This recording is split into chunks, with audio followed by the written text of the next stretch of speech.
on the OCO website. It's just when I started things in 2010, I got involved with the OCO project, and then 2014 actually was the first time I got to see a launch.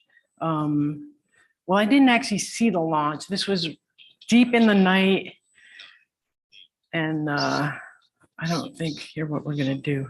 3, 2, engine start. 1. Lift off of the Dutch 2 rocket with OCO2, tracking a greenhouse gas in seek of clues to climate change. So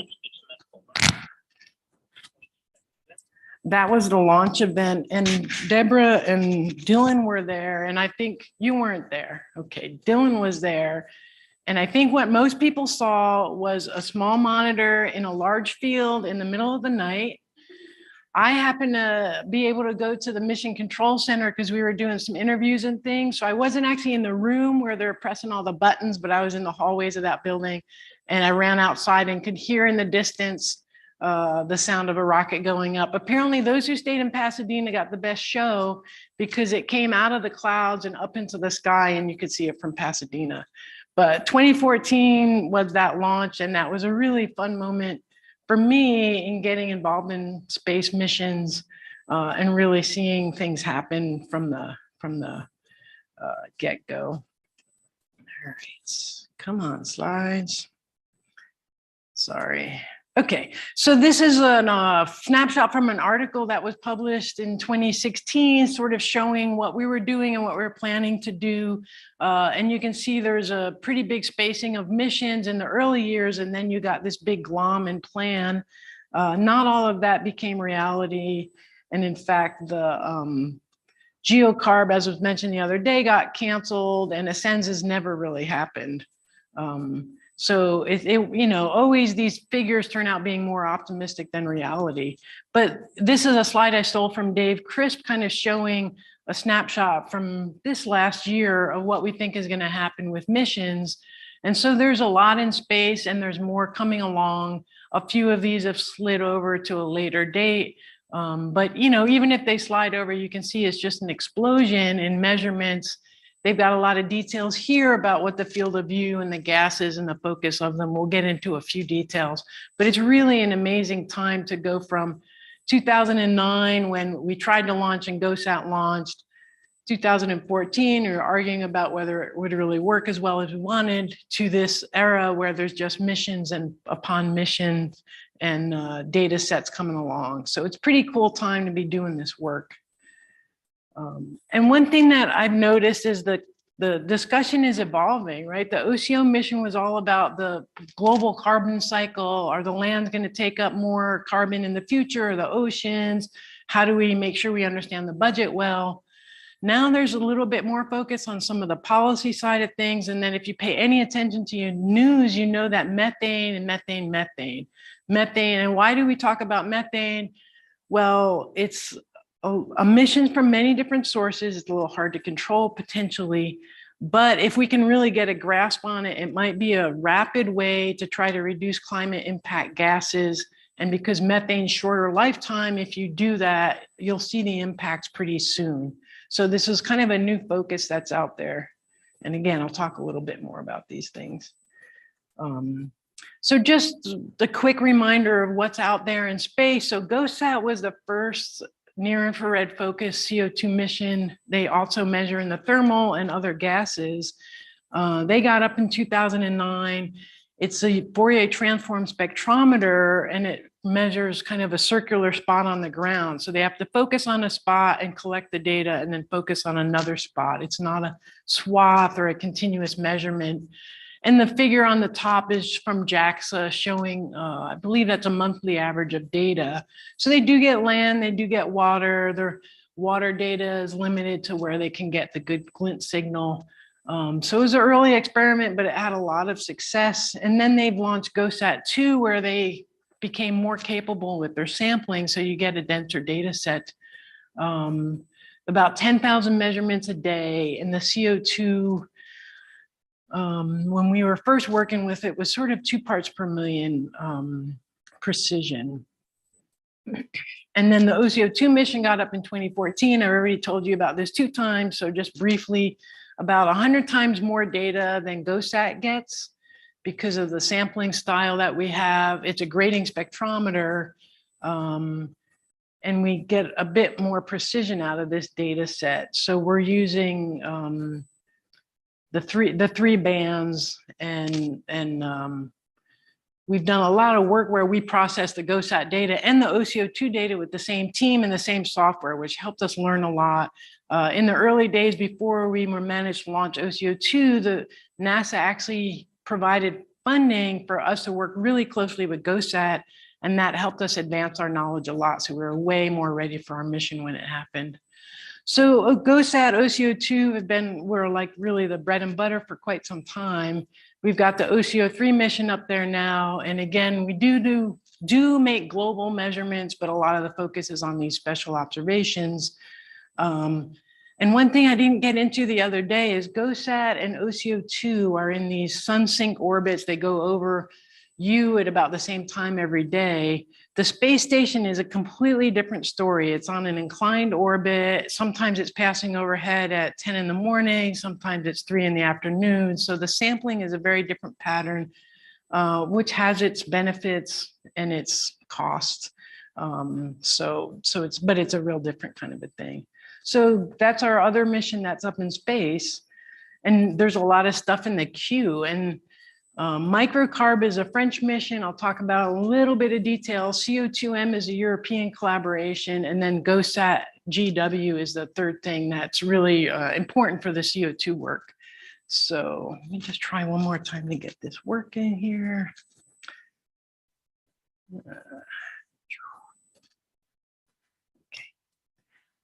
So I'll talk about these in a little bit detail today, and then I also wanted to dive into what's happening in the methane world, because that's where a lot of the advances are happening. So we'll talk about what's up in space and what's coming on the line for methane.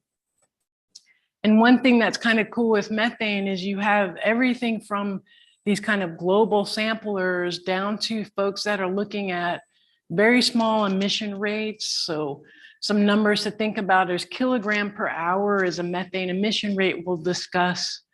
And people think they can get down to like 100 kilograms per hour. And I'll try to give you some context for what kind of things are like that. So you have anything from tens of thousands of kilograms down to 100, but there's a big trade space where you might be able to get that small emission, but you're only going to see a few spots on the world. If you want to sample the whole world, you're probably going to only see the big sources. So you kind of have to decide what it is you're most interested in trying to achieve.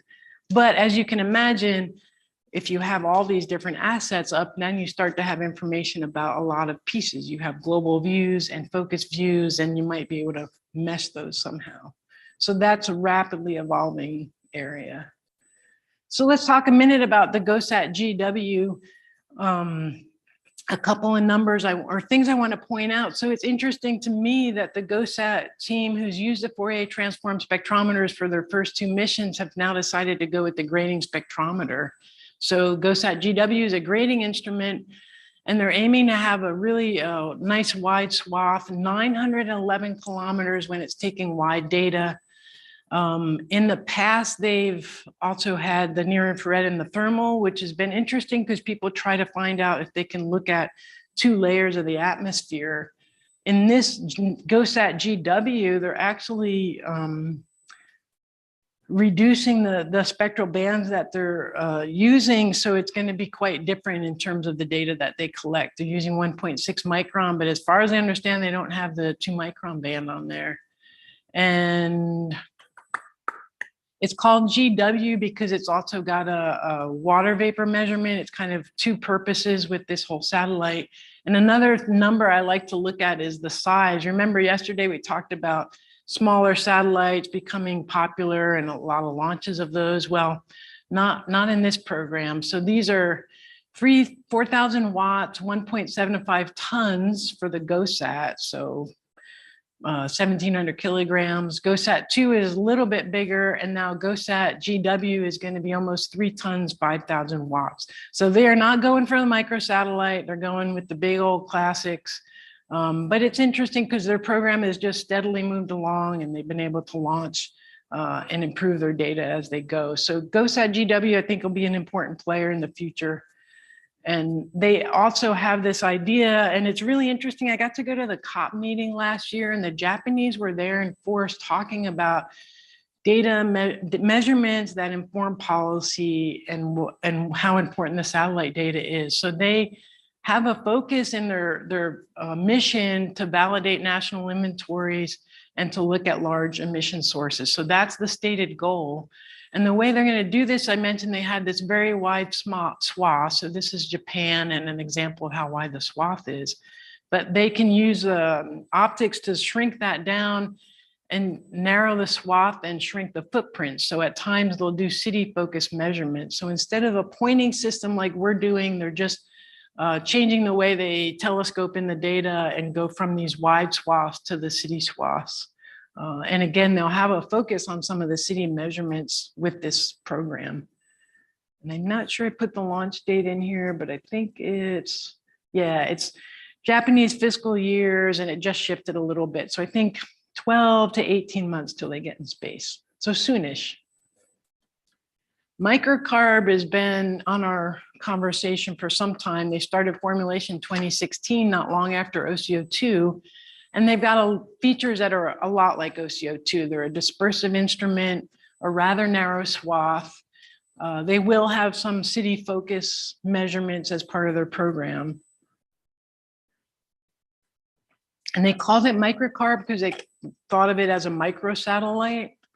They're about 190 kilograms, whereas OCO is about 400. So GOSAT's thousands, OCO is hundreds, microcarb's kind of half of that. So to me, it's not a micro satellite, it's kind of a smallish satellite. And they're, it's taken them some time to get this going, but they're building the instrument and moving it along. So I think the last news we heard was 2025 for a launch date for microcarb. And that there's some differences from OCO2 in terms of like the oxygen measurement, but hopefully it'll be kind of continuity of those kind of data sets. And then CO2M is the big ambitious program out of Europe. So these are their stated objectives. And it's really interesting because they're super integrated with trying to feed policy with the CO2M mission. And these I just cut and paste out of their literature where they say they want to, again, look at anthropogenic CO2 emissions at country and megacity scales. And they have designed the measurement system around this, and they also have engaged scientists and all sorts of folks to try to figure out, like, how do I reduce my data? I'm not just going to serve HDF files up on a server. I'm going to actually try to do analysis and bring the data down to information that the countries and the policymakers want. So if you had time, there's a great BAMS article that kind of lays out the whole program. I'm going to mostly talk about what they're doing with the measurement side of it, because that's what I find kind of fascinating. And the key things that I'll show you here is it's not just a CO2 measurement, but they're adding in a NO2 measurement. They've got a cloud and aerosol monitor, and then they have an aerosol instrument. And I'll try to explain why they did all of those things. In terms of footprint size, this was a nice figure I stole out of that document showing GOSAT 2, OCO2, TANSAT, which is very much an OCO2 copy, and then the CO2M measurement. So you can see from this kind of point spacing that GOSAT did, 10-kilometer swath and the 240-kilometer swath. So it's not quite as wide of a swath as the GOSAT GW, but it's much bigger than we've had. And their ultimate plan was to have 3 satellites, so they really get great coverage. The funding right now is only going to allow a 2-satellite program, but it's a big leap forward from what we've been doing. And this is a little bit more from their literature. In particular, I want to point out the footprint is like OCO footprint. They're trying to get precision that's kind of comparable to what we've been doing. And then they've got these also methane and NO2 estimates. And this is, again, the focus is they've tried to figure out what does it take to find these CO2 plumes. The NO2 is going to help them along. And they've done a lot of simulations to try to figure out the design of the program. And this was a cool example of why the NO2 measurement might help. This is a paper that Max Reuter did. And, folks are taking what data they can get a hold of and doing what they can. So he's got an NO2 field from Tropomi kind of in the faded colors, showing the location of a power plant and the NO2. And you clearly see that plume of NO2 emitting from the power plant. And then OCO2 just has that narrow swath. So we cut across and you see some enhancement in the OCO2 measurements, but you can't tell anything about the details and where it's from, et cetera. So with the combination of the NO2 and the CO2 data, you start to understand the plume structure, the plume evolution, the plume location. So if you have the mapping CO2 data and the mapping NO2 data, you can believe there's a lot of information to try to find where the plumes are coming from and maybe make emissions estimates. For my instrument gurus, so they did a lot of analysis of the spectrometer. And what I want you to take home from here is when I entered in the field, it felt like the conversation was, well, we need really high spectral resolution. It'll give us everything we need. And I think as we've worked with our data sets and find out more about what the interference are, and also try to drive our instrument capability, folks have realized maybe we don't quite need that spectral resolution to get what we're after. So this is a study they did where they looked at the OCO2 spec. So you can see here, it's all like, it's all sub-nanometer, sub-tenth of a nanometer spectral resolution, but the CO2M folks are going to go up from that. So they're going to use a different spectral resolution than we had, primarily changing things in the 2.6 micron band. And they basically think if they can design to get really quite high spectral or signal to noise, that beats out the loss of spectral resolution. So their instrument trade space is telling them, don't go for this resolution, a little bit coarser is okay, just make sure that SNR is high. The one risk of this is simulations are simulations, real data in your hand always looks different. So are they anticipating the issues properly? Hopefully they are. And they're using a bigger, I mentioned yesterday, our detectors are becoming more capable. They've got a 2000 by 2000 pixel detector, and that's part of what helps them get to that wider spatial resolution with the instrument. But they won't need all of those pixels to do the spectral resolution. And this is some of the numbers that kind of try to back up what I just told you in words, but basically the bias that they have in their simulations where the blue is the OCO data, and then their simulations where they use that data and coarsened it. And things don't fall off a cliff. You can see this was OCO2 and then some improvements and then worsening as you change the spectral resolution. This is the precision of the measurement. So they really tried to understand like what the trade space is, and I think find a solution that achieves what they need but doesn't overdo things. And the long story short, when all this work that they did, the conclusion is it's the aerosols, people. That's what's causing the problem with a lot of the analyses that we have. So aerosol light scattering. So what are you going to do about that? Well, and is that consistent with what we learned? And for sure it is. These are some simulations with the OCO3 data where in those city measurements where we have a lot of changing geometry, we also notice that sometimes you'll have big variation from one swath to another that's completely unphysical. And so Emily Bell and the CSU team kind of dug into it. And basically what they found is that the aerosols have a really important role. And if we don't get them in the right location or at the right optical depth, the retrievals are really problematic. And the philosophy of OCO3 was we'll have visible 1.6 and 2 micron band, and an aerosol absorption is a broad feature, right? It's not those spiky gas absorptions. So if we have those 3 bands, we should be able to say something about the aerosols. But in reality, aerosols are just super complicated. There's size distributions, there's chemical composition, they scatter light at different angles, they impart polarization effects. So those 3 bands tells you something, but it doesn't quite tell you enough about the aerosols to really dampen their influence on the retrievals. So I think these guys are onto something and thinking about the aerosols as being a really big source of problems. So they've decided to use this multi-angle polarimeter to characterize the aerosols. And this is interesting to me. This is their simulation of if you did it in the OCO way, what kind of errors you might see in your CO2, and then with two different ideas of how to implement a multi-angle instrument. So this is amazing performance if it's true. So I'm hoping this works for them. We'll have to see what the reality is.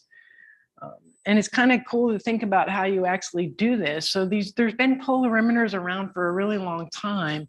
And the way they get these multiple angles is they have a very wide field of view, and then they have a filter wheel with different filters to provide polarization and wavelengths that they're interested in.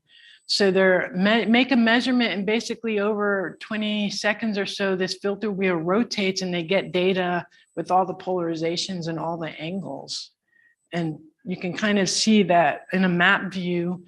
If you're interested in the green dot, as it flies over, you get, view 1 and then on, view 7. And by the time you get to view 14, all of that data is over this spot, and it's included all the different angles and all the different polarization viewed from 51 forward to 51 behind, and about 20 seconds to capture all of that.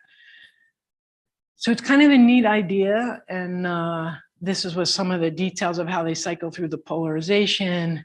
Co-registration, I'm sure, is a bit of a headache because you have footprint growth as you look far ahead and versus down and versus back.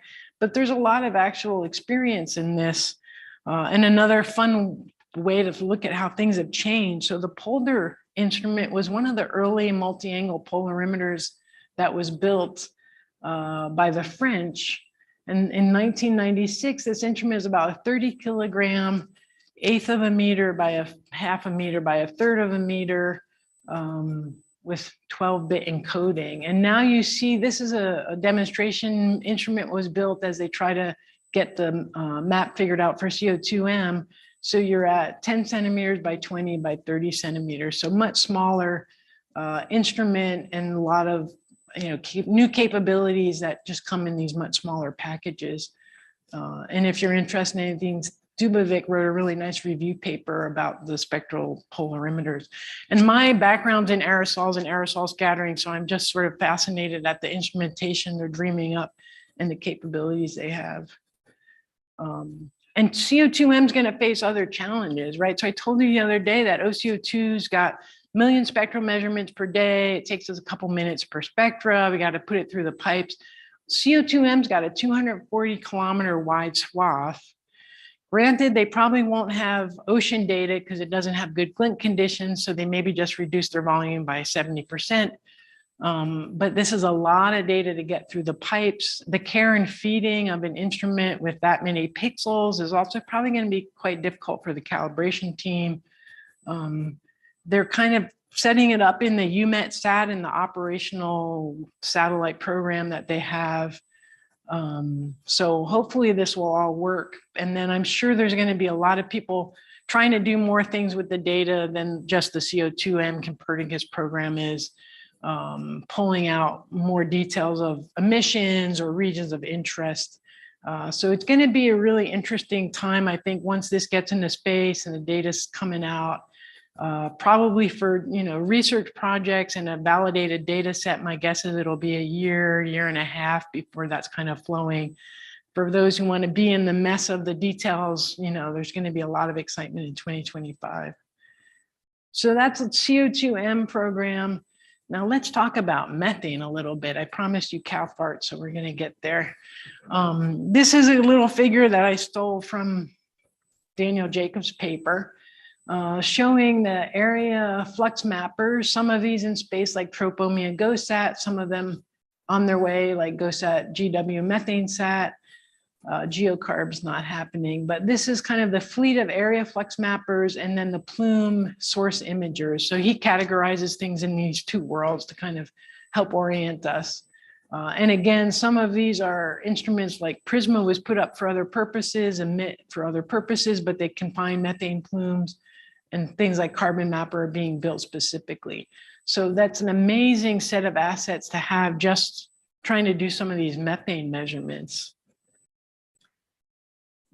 And here's just a picture to give you a little background on methane. You know, we do have information. This is a figure from Tropomi on the methane measurements they're making. There's definitely puzzles with methane. So the growth rate's not constant. Emission sources are complicated. This is a picture of the global budget. So you have some from fossil fuel production, agriculture and waste is really big, hard to characterize. Biomass, biofuel burning, wetlands, inland waters, and then there's sinks of soil from soil removal, chemical reactions. So some of these sources, like especially the agriculture and waste, are very hard for us to quantify and understand and add to our uncertainty about the whole budget. And then you see these growth rates that change, and a lot of discussion about what that is. The latest I hear at AGU is if you look at the isotopes, it suggests biogenic methane and probably the tropics were a reason for some of the more recent growth, but there's still a lot of discussion in the community and uncertainty. So these area flux mappers are the kind of measurements that might help you find out about some of those wetlands, for example, or large dispersed agricultural areas.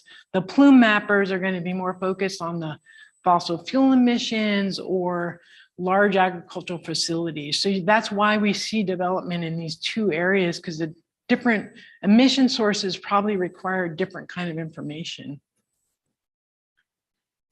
And again, as I mentioned earlier, it's all over in the news these days. It feels like, you know, talking about oil and gas and how much are they really emitting. EU setting up some new regulations. The Environmental Defense Fund was trying to convince us that, in fact, it's really an important gas that we should focus on, and really could provide us a way of getting some advances on reducing the greenhouse gas forcing pretty quickly. So a lot of discussion these days of methane. And as I mentioned, also we have these area mappers, we have sort of regional, so maybe bigger, not a plume, but an area of focus, and then really plume focused measurements. So we'll talk a little bit about what's behind all of these things, and frequency of revisit. I probably won't get on too much, but just there's a wide variety of capabilities that's out there. And so if you like numbers, here's some numbers to stare at. And what is it I want you to learn about this? The footprint sizes, look at from the top to the bottom, the scale of the footprints of these different instruments. From kilometers to meters, sensitivity from 25,000 kilograms an hour to probably 100. And they're using spectral resolutions like all over the map, you know, from 1/4 of a nanometer. This instrument's a 10 nanometer, and so on. So a lot of different things. And as I'll talk in a little bit, like worldview is in no way designed to do methane, and you have to do a fair amount of interpretation to extract methane from it, but it looks like what they're doing has validity. So people are really figuring out how to use a lot of different assets to try to look at this problem. And the GOSAT data we've had since 2009, so that's provided us a pretty useful global view of the data of the methane. People have used it in all sorts of versions, whether it's global budgets or regional analysis, and they've done a lot of work in their validation to try to understand the quality of the data. So that's kind of been a stock data set for quite some time. Tropomi is coming online. They have, again, land data. There is some, this is from a pretty recent paper, but showing how there's some correlation of the albedo and the mismatch with TCON. So they seem like they've got a surface feature leaking into the CH4 data, coming up with strategies to try to empirically remove that. But again, I think there's a lot of utility of the data, and it'll evolve as time goes on. And people have even used this tropomi. So tropomi is a 5 by 7 kilometer footprint, pretty big footprint, but people have figured out ways to try to find hotspots by basically a lot of aggregation. So I just grabbed a few papers. This was a publication talking about the coal mines in Australia and how you could see emissions in tropomi, oil and gas in not much detail. And then if you go say, well, let's check in this area a little bit more, you can find the GHGSat data for that region and confirm that there's emissions. And then landfill over Buenos Aires in the tropomi data. So even though their footprint's really big, they collect a lot of observations. So with some aggregation techniques, it seems like you can find some of these emission hotspots, but these are pretty big emission spots. And now we see these other new assets coming online that are really focused on that question. And this is, there's a 1 mile, so 1.6 kilometer scale here for a plume that you see in one of these plume finders. And there's missions being developed, missions being adapted, and missions designed specifically to do this. So a lot of focus. So GHGSat, you probably heard about, it's a Canadian program. It's different because it's a commercial company. So they're not NASA, they're not ESA. They funded these projects. They thought we can sell this data to interested people. So let's build a program and use it to generate income to make our program work. So that was different. And they use a Fabry-Perot spectrometer, which I will not describe in detail, but it's a very different approach to collecting this type of data. And we see these in the ground-based programs, but not very often up in the space programs. So they've made a lot of advances. Their first satellite didn't have great sensitivity, but they've advanced as they've gone on. And they can find very detailed emissions. They can't sample a ton of spots per day. So the total volume of data is not that massive, but they're doing what they set out to do. And they're also going to this constellation idea where they have a few different satellites up in space. So that's been a successful and one of the earlier programs focused on this. And this was, I stole out of a nice paper that said, what are the capabilities of all the other data that people are trying to work with? So GHGSat here showing their kind of band pass. And then all the other data they've adapted, the Worldview, Landsat, Sentinel, and the band passes are indicated here. So there's some sensitivity in a lot of these instruments, but we're not doing optimal estimation retrievals on those spectra, right? These are broad bands. So often what is happening is they'll do some modeling and figure out like what's the correlation of a band ratio with a methane signal. They use image processing because these are like more like taking a picture, and so background versus an enhancement. They can use some statistical approaches to try to just see that in one band, what's the enhancement that I see. So different interpretation techniques. And as I'll show you later, there's some validation effort to really understand if they're sensitive. And so far, it seems like a lot of this work actually does have basis in reality. And I have to say, I was surprised. Like if you had told me a few years ago, oh yeah, Landsat data is going to tell you something about methane, I was like, are you kidding me? So it's kind of good to see people using their imagination and looking at stuff that we just were like, because there can be a way to get something out of it. And these are some examples in imagery.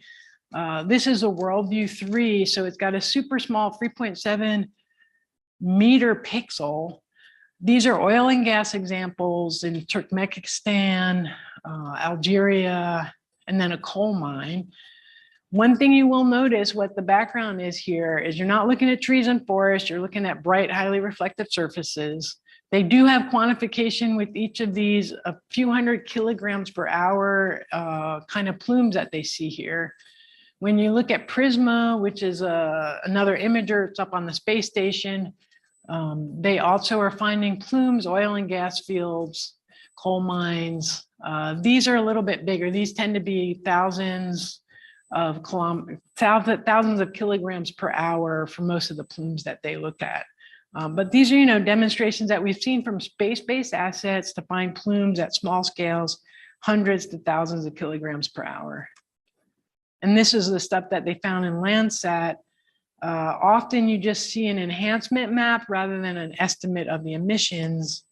Oh wait, where'd my map go? There should be another one, but I lost it. But some demonstrations out in the literature with the Landsat and the Sentinel. And this, another thing to note is the dates on all these papers, 2021, 2022, this is all really recent evolution of stuff just in the last couple of years that we've seen a lot of that achieved. Now let me tell you a little bit about methane sat. So methane sat is focused on methane, as the name might tell you. They're trying to find this niche. They said, we don't want to be a plume finder and we don't want to be tropomi. We're going to try to area map and see the plumes, have enough sensitivity to do both of these things. So they've chosen this 100 by 400 meter pixel, 200 kilometer swath. And I think their spectral resolution is kind of in the moderate range. So I think they have a nice concept. And it's also interesting, it's funded by the Environmental Defense Fund. So this is a nonprofit group that's decided this problem is really important and we can't wait around for NASA to get their stuff together. So we're just going to go and make it happen. And they've tested this in thermal vac, and I think the launch is likely to be later this year or the start of next year. So this thing is really moving along and they're getting the hardware ready. They built an example that they use on a plane that has a lot of similar characteristics to test out their methodology. So I think this is a real program that's going to provide some amazing data. And another instrument up in space is EMIT, got installed on the space station recently.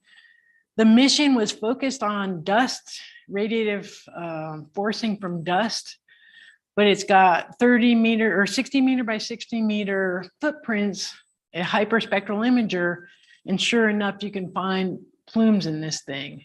Pretty biggish emissions, but really not bad. And this imager was built by JPL, and it's the same one that this new carbon mapper mission is going to use, but they're going to have a 30 meter by 30 meter footprint. So it's another demonstration of the capabilities just by hyperspectral imager. So carbon mapper is something I actually work with these guys a bit. They're another one of these private groups. They got philanthropy money, started a nonprofit, and are collaborating with Planet and the state of California, University of Arizona, Arizona State, RMI, what used to be Rocky Mountain Institute. So it's this big coalition of people worrying about everything from building the instrument, processing the data. The state's kind of interested in this to help them in their understanding of the emissions and changes in the state. And RMI works a lot with industry and end users about the application of the data. So they're trying to build their program from start to end with this activity, and also really try to drive down the sensitivity of what they can measure. And Planet Lab is kind of neat. So this is another one of these places where I'm like, wow, the world has changed since I got started working at the Jet Propulsion Lab. This is in one of these San Francisco startups. They have one of those cool shared workspaces, feed you when you're there, really kind of fun. But these guys are holding one of their Dove satellites. So this is the size of the satellite that they have for imaging. These are the solar panels that fold out. And so their whole thing is agile manufacturing. We'll build a few of them. Some of them will break. We figure out what we did wrong. We fix it up the next time around. Just like quickly go through the cycle of build and use and build and use and get a fleet of stuff up in space. And so that's what their philosophy is. And they built this program. Right now they have Dove satellites, which are those tiny ones that were in that picture. Rapid Eye and SkySat are a little bit bigger. And I stole this stuff off their website. Wait. There we go. And these are some numbers. So they've got over 200 of those little Dove satellite planet scopes up in space right now, 21, 32. So they just have the planet covered with these things. They have commercial people who are paying them for imagery. US government's buying the imagery. So they sell their product, build up this huge fleet of stuff so they get the revisit that they need. And, you know, some of these are just really imagers, but with very small footprints, 3.7 meters, half a meter. We're asking them to go the other way. We're going to ask for 30 meters, but many more spectral pixels. But it's been great to work with them because they're ready to just get these things up. JPL is building the first spectrometer, planets shadowing them, and then they're going to build spectrometers. And if the things pan out the way we believe, we'll have a bunch of these carbon mappers, like dozens of them up in space over time, so you can really see everything you're after. So it's kind of fun to work with this new framework. And again, planets in it for the money. They sell their data. They have to make a profit. Carbon Mappers, a nonprofit. We struck a deal where we're buying 50% of the capacity of the systems they build.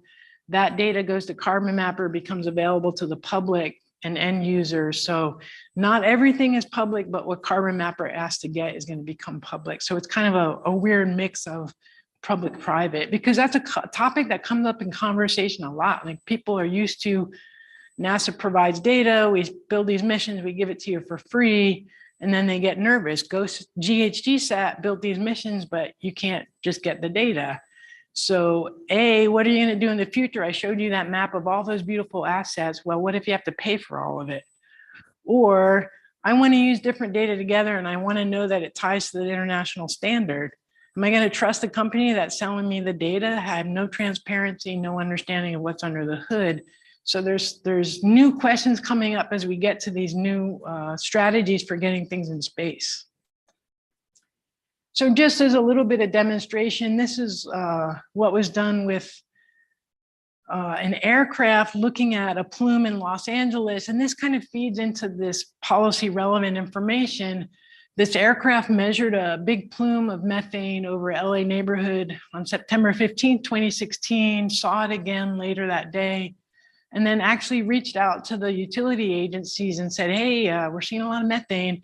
And they went out and put their sniffers out and saw what was going on and fixed things. And so the aircraft flew back over 10 days later and saw that it was shut off. So this is a piece of the dream of Carbon Mappers, not just to be like, you're polluting, but to be like, hey, it looks like you had a problem. Why don't you go check it out and try to fix it? So notifying people about what they see, notify operators and help them. Because in the end, you know, most of this material is worth something. The operator doesn't really want to be venting hundreds of kilograms per hour to the atmosphere. So help them find it and close it down. Landfills are another place. And the next two I'm going to show you are the GHGSat data. So they are able to see landfill emissions, which are of great interest for people. I think our knowledge of landfills is pretty poor. There's probably a lot of variability depending on their level of activity or how well the closures were made. One thing that's pretty astounding is these, well, actually these are in tons per hour. So you're still talking about 7,000, 1,600 kilograms per hour for these landfill plumes. And they actually were the ones to publish this space-based feedlot. So aircraft have seen a lot of the animal facilities from aircraft. They see this from space now. So this is over an animal feedlot in California from GHGSat. And just to give you an idea of what we're talking about here, the CAFO, or the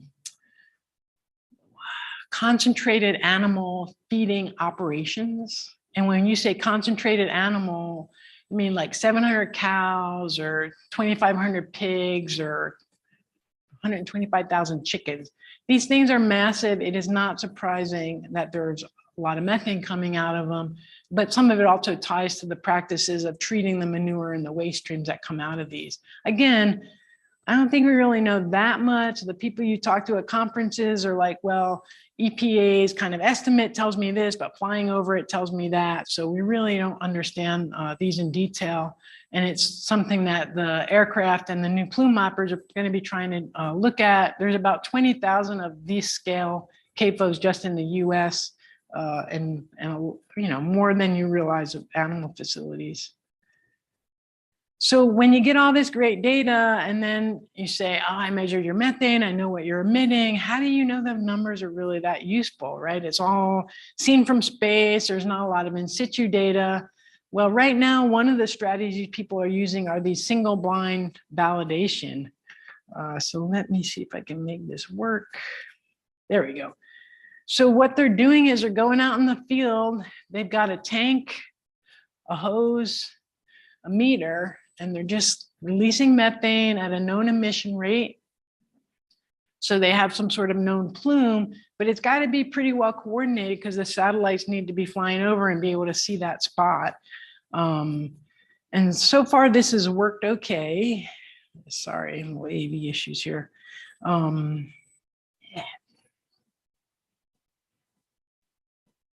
Okay, what's going on? Okay, touch it. So this is the latest examples that just got published in March of when they use the satellites and that single blind approach. Fully blind means the satellite people don't know the winds, and they don't know the location, so they're going to find it and try to estimate it. And so you can see the metered emissions, tons per hour, so we're talking pretty big numbers, and then the estimated emissions. We have different satellites and different groups with doing the retrievals. And so, you know, statistics aren't terrible, but there's still huge uncertainty bars on these.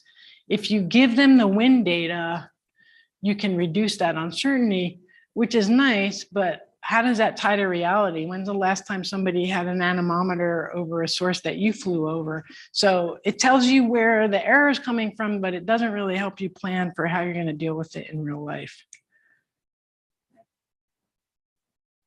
And these are some of the images that are in that paper.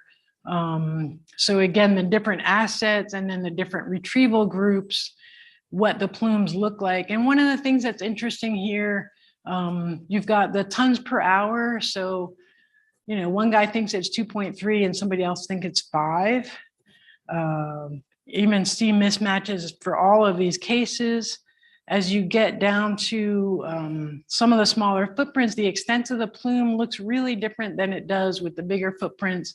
So I think it's fair to say we all believe they're going to be able to tell you there's a plume there. They can probably tell you it's a small, medium, or large plume. Whether you're going to trust them telling you it's 2,000 tons per hour versus 5,000 tons, I don't know if we're there yet. And these kind of experiments are great, but as we get more and more assets, it's going to be challenging to have that as the only validation strategy. But it is what we do, and at least there is some ground truth knowledge to it.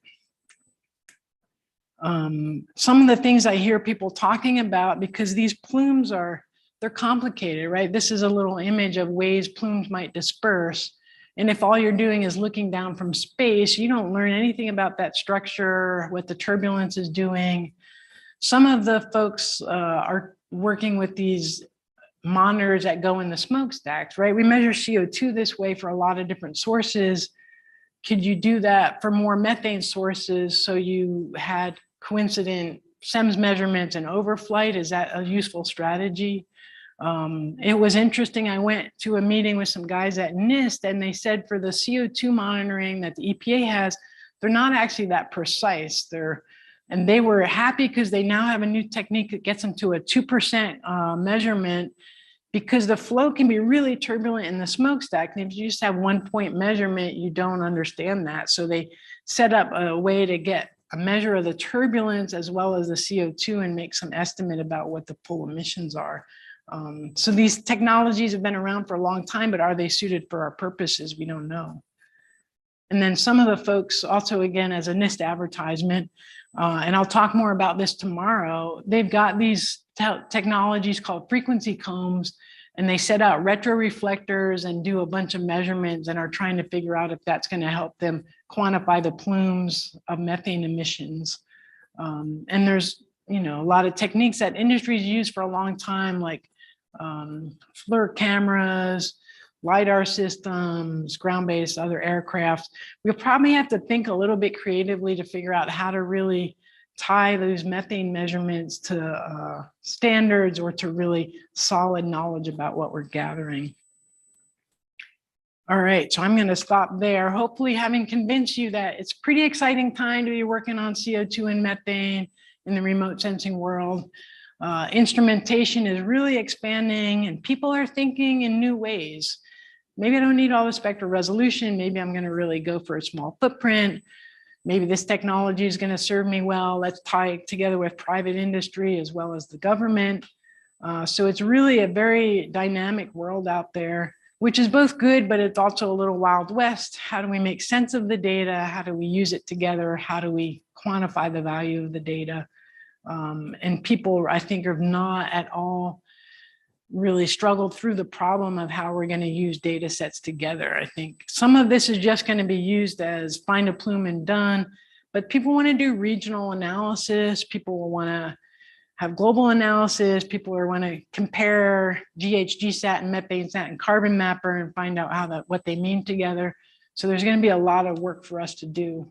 And that we'll start with everything from the file formats to what's the real meaning of this kilogram per hour estimate. So thank you for joining me on another journey today, and lots of time for questions. So thanks.